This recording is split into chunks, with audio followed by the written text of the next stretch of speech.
नमस्कार दोस्तों, मैं किस्साबाज वाला लेकर आया हूँ। किशोरीलाल गोस्वामी द्वारा बहुचर्चित रचित उपन्यास खूनी औरत का सात खून। दोस्तों, अगर यह उपन्यास आपको पसंद आए तो इसे लाइक, सब्सक्राइब और शेयर जरूर करें। तो आइए बिना देर किए शुरू करते हैं किशोरीलाल गोस्वामी द्वारा रचित बहुचर्चित उपन्यास खूनी औरत का सात खून उपन्यास का तीसरा भाग। अस्तु, अब यह सुनिए कि कुर्सियों पर बैठ जाने पर उन नौजवान बैरिस्टर साहब ने मुझे सिर से पैर तक फिर अच्छी तरह से निरख कर यूं पूछा, दुलारी तुम्हारा ही नाम है? मैंने धीरे से कहा, जी हाँ। वे बोले, अच्छा तो और कुछ पूछने के पहले मैं अपना और अपने साथी का कुछ थोड़ा सा परिचय तुम्हें दे देना उचित समझता हूँ। यद्यपि हम लोगों का कुछ थोड़ा सा परिचय जेलर साहब तुमको दे भी गए हैं, पर तो भी मैं अपना और अपने साथी का कुछ परिचय दे देना ठीक समझता हूँ। सुनो, ये मेरे साथी सरकारी जासूस हैं। ये जब 20 बरस के थे तभी सरकारी जासूसी महकमे में भर्ती हुए थे, जिस बात को आज 40 बरस हुए। अर्थात मेरे साथी की उम्र इस समय 60 बरस की है और ये 32 बरस तक सरकारी नौकरी करके बड़ी नेक नामी के साथ पेंशन लेकर अब अपने घर रहते हैं। इनका नाम भाई दयाल सिंह जी है। ये पंजाबी सिख हैं और इन्हें सरकार ने राय बहादुर की पदवी से भी सम्मानित किया है। इनके 4 लड़के हैं और वे चारों युक्त प्रदेश के भिन्न भिन्न जिलों में डिप्टी कलेक्टरी के पद पर सुशोभित हैं। इनके सबसे छोटे लड़के भाई निहाल सिंह से, जो आजकल प्रयाग के डिप्टी कलेक्टर हैं, मेरी बड़ी गहरी दोस्ती है और उन्हीं की कृपा और प्रेरणा से ये उनके बूढ़े पिता भाई दयाल सिंह जी इस बुढ़ौती की उम्र में अपने घर के सारे आराम को दूर रखकर इस जाड़े पाले में तुम्हारी भलाई के लिए यहाँ आए हैं। 1 सप्ताह के लगभग हुआ होगा कि तुम्हारी विपत्ति का सारा हाल मुझे अपने मित्र भाई निहाल सिंह जी डिप्टी कलेक्टर से मालूम हुआ और उन्होंने मुझे पायनियर अखबार दिखलाया, जिसमें तुम्हारे मुकदमे का पूरा हाल लिखा हुआ था। उसी समय उन्होंने मुझे तुम्हारे बचाने के लिए कुछ कहा और अपने इन्हीं बूढ़े पिता को तार देकर प्रयाग बुलाया। बस इनके आ जाने पर मैं यहाँ और तुम्हारे मुकदमे के कुछ कागजात देखकर इन्हें तो यहीं छोड़ दिया और मैंने फिर इलाहाबाद वापस जाकर जज के फैसले के विरुद्ध हाई कोर्ट में अपील दायर कर दी। इसके बाद मैं फिर यहाँ वापस आ गया और भाई दयाल सिंह जी से मिला। तब तक इन्होंने भी अपनी मुनासिब कार्रवाई कर डाली, अर्थात तुम्हारे मुकदमे के कुछ कागजात भली भांति देख डाले और जासूसी महकमे के बड़े अफसर से मिलकर उससे इस बात की इजाज़त ले ली कि इस मुकदमे की जांच मैं फिर से करूं और जब तक मेरी जांच का आखिर न हो ले तब तक मुजरिम को आराम से रखा जाए। बस जासूसी महकमे के बड़े अफसर ने इनके खातिर खा इन्हें इस मुकदमे की जांच करने का परवाना दे दिया और उसे पाकर ये अपनी कार्रवाई करने लगे। इतने ही में मैं यहाँ आ गया और इनसे मिला। फिर मजिस्ट्रेट से इजाज़त लेकर आज हम दोनों तुम्हारे पास आए हैं और इसलिए आए हैं कि तुम उन 7 खूनों के बारे में ठीक ठीक हाल हम लोगों के आगे बयान कर जाओ। बस जब तुम्हारा बयान हम लोग सुन लेंगे, तुम्हारे मुकदमे में भरपूर कोशिश कर सकेंगे। मैं तो बैरिस्टर साहब की इतनी लंबी चौड़ी वक्तृता सुनकर सन्नाटे में आ गई। मैंने मन ही मन यह सोचा कि जब वे मुझ जैसी एक साधारण स्त्री के सामने एक ही सांस में बेरोक टोक इतना बक गए, तो फिर अदालत के हाकिमों के सामने कितना और किस तेजी के साथ बोलते होंगे। अस्तु, मैंने मन ही मन यही बात सोच सोच कर चकित हो रही थी कि मुझे चुपकी देखकर उन बूढ़े जासूस महाशय ने मुझसे यूं कहा, दुलारी सुनो बेटी, ये बैरिस्टर साहब यद्यपि मेरे सबसे छोटे लड़के के दोस्त और उसी के हम उम्र भी हैं, परंतु इनकी विद्या, बुद्धि और वाग्मिता बहुत ही बढ़ी चढ़ी है। यद्यपि अभी 2 ही बरस हुए हैं कि ये विलायत से बैरिस्ट्री पास करके यहाँ आकर इलाहाबाद हाई कोर्ट में अपना काम करने लगे हैं। पर इतने ही थोड़े दिनों में इन्होंने वे काम किए हैं कि जिनके कारण हाई कोर्ट के बड़े बड़े नामी वकील बरिस्टरों में इनकी धाक सी बंध गई है। हाई कोर्ट के जज लोग भी इनका लोहा मान गए हैं और जब तक जिन जिन मुकदमों को इन्होंने हाथ में लिया उनमें ये पूरे पूरे कामयाब हो चुके हैं। मेरे लड़के के बहुत आग्रह करने से और साथ में यह भी जानकर कि तुम इन्हीं की जाति की लड़की हो, ये इस बात पर तुल गए हैं कि तुम्हें अपने भरसक जरूर ही इस फांसी से बचाएंगे। आगे जगदीश्वर ने जो कुछ तुम्हारे भाग्य में लिखा होगा वही होगा।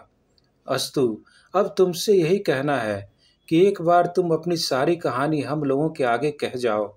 बस उसके सुन लेने पर हम लोग अपनी राय कायम करेंगे और यदि तुम्हारे बचने की कुछ भी आशा की जाएगी तो जी जान से परिश्रम करके तुम्हें बेदाग बचा लेने की कोशिश करेंगे।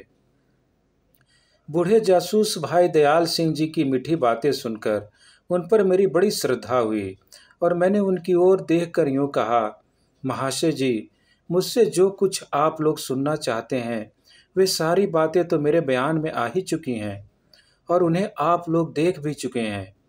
फिर अब उन बातों के अलावे नई बात मैं क्या कहूँगी जिसे आप लोग सुनना चाहते हैं। उन्होंने कहा, हाँ, यह सब ठीक है और तुम्हारे इजहार की पूरी पूरी नकल भी मेरे पास मौजूद है, पर फिर भी एक बार हम लोग तुम्हारी कहानी तुम्हारे ही मुंह से सुनना चाहते हैं। यद्यपि जो इजहार तुमने पुलिस अफसर और मजिस्ट्रेट के आगे दिए थे बिल्कुल वही बयान तुमने जज के आगे भी किया और इस ढंग से किया कि तुम्हारे उन तीनों बयानों में रत्ती भर भी फर्क नहीं पड़ा है। तो भी इस समय हम लोग तुम्हारा बयान फिर लेना चाहते हैं और यह देखना चाहते हैं कि अब इस समय तुम्हारे बयान के साथ तुम्हारे पहले के बयान किए हुए वे तीनों बयान मिलते हैं या उनमें और इस समय के बयान में कुछ फर्क पड़ता है।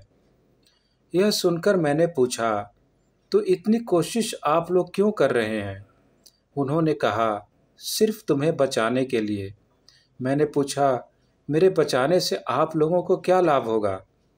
उन्होंने कहा, एक अमूल्य प्राण के बचाने से बढ़कर इस संसार में और कोई लाभ है ही नहीं। यह सुनकर मैंने यूं कहा, किंतु मैं अपने इस तुच्छ और अधम प्राण के बचाने की कोई आवश्यकता नहीं समझती। उन्होंने कहा, तुम अभी निरी नादान लड़की हो, तभी ऐसा कह रही हो। सुनो, मनुष्य को चाहिए कि अपने प्राण के बचाने के लिए जहाँ तक हो सके पूरी पूरी कोशिश करनी चाहिए।